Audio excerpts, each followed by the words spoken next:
শুধুমাত্র এই বক্তব্যের কারণে উসমান হাদি ভাইয়ের উপর অ্যাটাক করা হয়েছে, যে বক্তব্যে নাস্তিকদের বুকে আগুন ধরিয়েছে, অর্থাৎ কাঁপুনি উঠিয়ে দিয়েছে। যে বক্তব্যটি সম্পূর্ণ আপনাদেরকে শোনাবো, তাই রিকোয়েস্ট করছি না টেনে সম্পূর্ণ বক্তব্যটি শুনুন। শুনলে বুঝতে পারবেন যে কতটা গরম বক্তব্য দেওয়ার কারণে তার উপর অ্যাটাক করা হয়েছে। তো চলুন সম্পূর্ণ ভিডিওটি এবং বক্তব্যটি শুনে আসি। ইলেকশনের আগে বড় বড় ফিগারকে এখানে অ্যাসাসিনেশন করা হবে, গুপ্ত হত্যা করা হবে।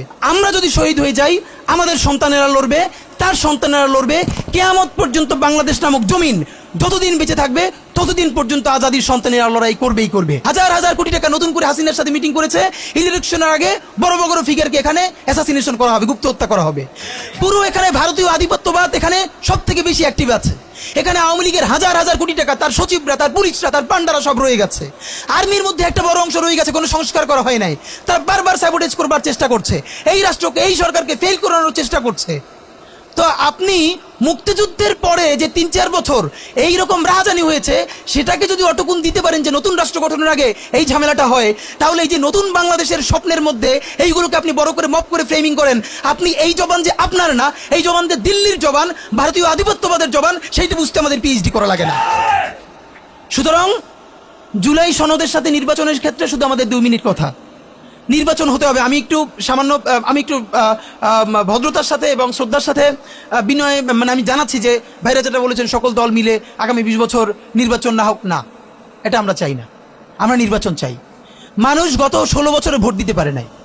মানুষ আনন্দ নিয়া শীতের সকালে বাচ্চা কাচ্চাকে কুয়াশার মধ্যে লাইন দিয়ে দাঁড়াই থাকবে, ভোট দিবে। আমরা সেই বাংলাদেশ দেখতে চাই। আমরা নির্বাচন চাই, নির্বাচন হতেই হবে। এই নির্বাচনকে বানচাল করবার জন্য দিল্লি থেকে শুরু করে আওয়ামী লীগ হাজার হাজার কোটি টাকা নতুন করে এখানে বিনিয়োগ করছে। নির্বাচন লাগবে।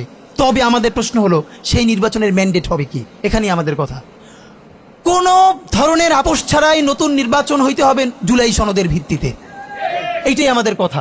জুলাই সনদের ভিত্তিতে নির্বাচন হতে হবে এবং জুলাই সনদের বৈধতা নির্বাচনের আগেই দিয়ে সেইটার ভিত্তিতে নতুন নির্বাচন হবে, যেই নির্বাচনের ম্যান্ডেট থাকবে নতুন সংসদে নতুন বাংলাদেশের জন্য আমাদের রাজনৈতিক দলগুলো মিলে নতুন সংসদের নতুন সংবিধান উপহার দিবে। যেই সংবিধান 72-এর বাকশালী সংবিধান, ফ্যাসিবাদী সংবিধান, যেই সংবিধানের কোনো ম্যান্ডেট ছিল না বাংলাদেশ রাষ্ট্রের সংবিধান করবার, কারণ তারা পাকিস্তান রাষ্ট্রের মধ্যে শপথ নিয়ে পাকিস্তান রাষ্ট্রের জন্য সংবিধান প্রণয়নের কথা বলেছিলেন, কিন্তু বাংলাদেশ রাষ্ট্রের কোনো ম্যান্ডেট তাদের কাছে ছিল না। তারপরে তারা সংবিধান রচনা করেছেন, এরপরেও তারা একটা সেই সংবিধানকে লেজিটিমেট করবার জন্য একটা গণভোট দেন নাই। এরপরে যারা 73-এর একটা ভোট চোরের নির্বাচন দিয়েছে, সেই 73-এর নির্বাচনের ভোটের ইশতেহারের মধ্যেও তারা এই সংবিধানকে তারা লেজিটিমেসি দেন নাই, ইশতেহারে রাখেন নাই। সেই সংবিধানকে যুগের পরে যুগ আমরা বয়ে বেড়াবো, সেই দায়বদ্ধতা তো আমাদের নাই। এবং সেই সংবিধান কেমন ফ্যাসিস্ট সংবিধান করা হয়েছে, যেইটার সাংবিধানিক ভিত্তি দিয়েই আপনি একটা কথা বলতে পারবেন। এই যে সবাই বলে আইনের কথা, বলেন তো পারলে একটা কথা, হাসিনা কোনটা বেআইনি কাজ করছে? না, হাসিনা একটাও বেআইনি কাজ করে নাই। সে সমস্ত হত্যা, গুম, খুন এই সংবিধানের আইনের ভিত্তিতেই করছে। সে এই সংবিধানকে ডাস্টবিন বানিয়ে তত্ত্বাবধায়ক সরকার বাতিল করেছে, যা ইচ্ছে করে তাই করেছে। এবার তো সে তো বেআইনি কিছু করে নাই, কথা তো সত্য। আমার বিএনপির ভাইদের প্রতি শুধু একটা আফসোস লাগে, কারো কারো দেখি 72-এর সংবিধানের প্রতি তাদের কি গভীর প্রেম। যেই সংবিধানের মধ্য দিয়ে বাকশাল এসেছে, যেই সংবিধান গণতন্ত্র হত্যা করেছে। আজকে বিএনপির ভাইদেরকে একটা কথা বলি, আপনারা হয়তো অনেকে জানেনও না।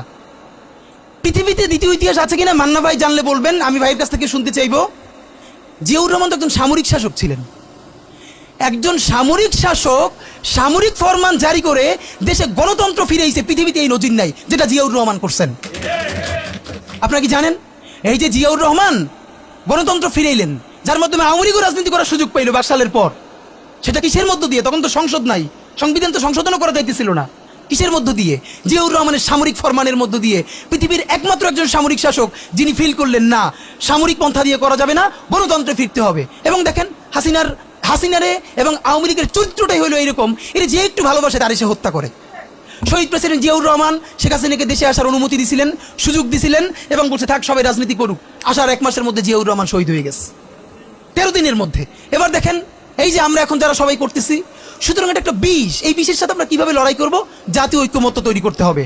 সুতরাং পলিটিক্যাল পার্টি এবং সবার প্রতি একটা কথা, প্লিজ আপনারা বিএনপিকে শতভাগ কর্নার করে দিন না। বিএনপি এই আধিপত্যবাদ বিরোধী লড়াইয়ের জন্য আমাদের একটা বড় শক্তি। এই শক্তিকে এত বেশি কর্নার করা যাবে না যাতে তারা গিয়ে আওয়ামী লীগের হাত ধরে ফেলে। তারা যদি আওয়ামী লীগের হাত ধরে ফেলে তাহলে লড়াইটা তো আমাদের জন্য আরো কঠিন হয়ে যাবে। বরং বিএনপির প্রতি আমাদের চ্যালেঞ্জ হলো, যেই বিএনপি বাকশালী সংবিধানের প্রতি প্রেম দেখাবে, তারে শহীদ জিয়ার ছবিটা সামনে এনে বলতে হবে যে এই বাকশালী সংবিধান তো জিয়াউর রহমানই ছুঁড়ে মারছিল। বেগম জিয়া বলেছেন এই সংবিধানকে ছুঁড়ে ফেলা হবে। ওমা এখন বেগম জিয়ার চেয়েও নতুন বিএনপি আসছে, বেশি প্রেমের বিএনপি। যেই শহীদ প্রেসিডেন্ট জিয়াউর রহমান ইসলামোফোবিক জায়গা থেকে বাংলাদেশের মুসলমান, বাঙালি মুসলমান সব আইডিয়াকে ধারণ করে বাংলাদেশের জাতীয়তাবাদ তৈরি করলেন। এখন একটা নতুন বিএনপি গজাচ্ছে, কেউ চেষ্টা করতেছে পুরো বিএনপিটাকে একটা ইসলামোফোবিক বিএনপি করা।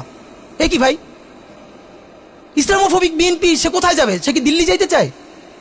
আমরা আমাদের প্রথম চ্যালেঞ্জ হলো স্বাধীনতা সার্বভৌমত্ব রক্ষার স্বার্থে এই বিএনপিকে শহীদ জিয়ার কাছেই রাখতে হবে, এই বিএনপিকে বেগম জিয়ার কাছেই রাখতে হবে। নাম্বার 2, আমাদের সামনের নির্বাচনে ম্যান্ডেট কি হবে এইটা সুস্পষ্ট। জুলাই সনদের ভিত্তিতে যদি নির্বাচন না হয়, এই নির্বাচন আপনারা চাইলে করেন, আমরা কেউ ভোট দিতে যাব না।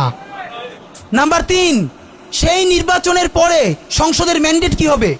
সংসদে জুলাইয়ের বর্তমান সনদে যেটা স্বাক্ষরিত হবে সবার ঐক্যমত্যের ভিত্তিতে, এটা নির্বাচনের আগে মানে সংবিধান সংশোধন করা ছাড়াই অধ্যাদেশের বলে বলে যেটা করা সম্ভব সেটা আগেই করে ফেলতে হবে এবং তাকে দিয়ে নির্বাচন করাইতে হবে।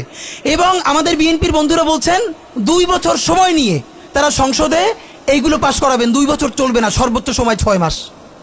সংসদের প্রথম 6 মাসের মধ্যে জুলাই সনদের সমস্ত কথাগুলো সংবিধান ইনকর্পোরেট করতে হবে। যদি পারেন নতুন সংবিধান করতে হবে, নতুন সংবিধান করতে না পারলে এইটার মধ্যে ইনকর্পোরেট করতে হবে। রাজনৈতিক বিভাজনের ফাঁকে একমাত্র সমস্ত সুবিধা নেবে ফ্যাসিবাদ, ফ্যাসিবাদের শক্তি এবং আওয়ামী লীগ। আমরা আমাদের জীবন থাকতে বাংলাদেশের মাটিতে ভারতীয় আধিপত্যবাদ থেকে শুরু করে আর কোনো বিদেশি আধিপত্যবাদ, হাসিনা এবং ফ্যাসিবাদকে মেনে নিব না। এবং আমরা যদি শহীদ হয়ে যাই, আমাদের সন্তানেরা লড়বে, তার সন্তানেরা লড়বে, কিয়ামত পর্যন্ত বাংলাদেশ নামক জমিন যতদিন বেঁচে থাকবে ততদিন পর্যন্ত আজাদির সন্তানেরা লড়াই করবেই করবে। ইনকিলাব জিন্দাবাদ।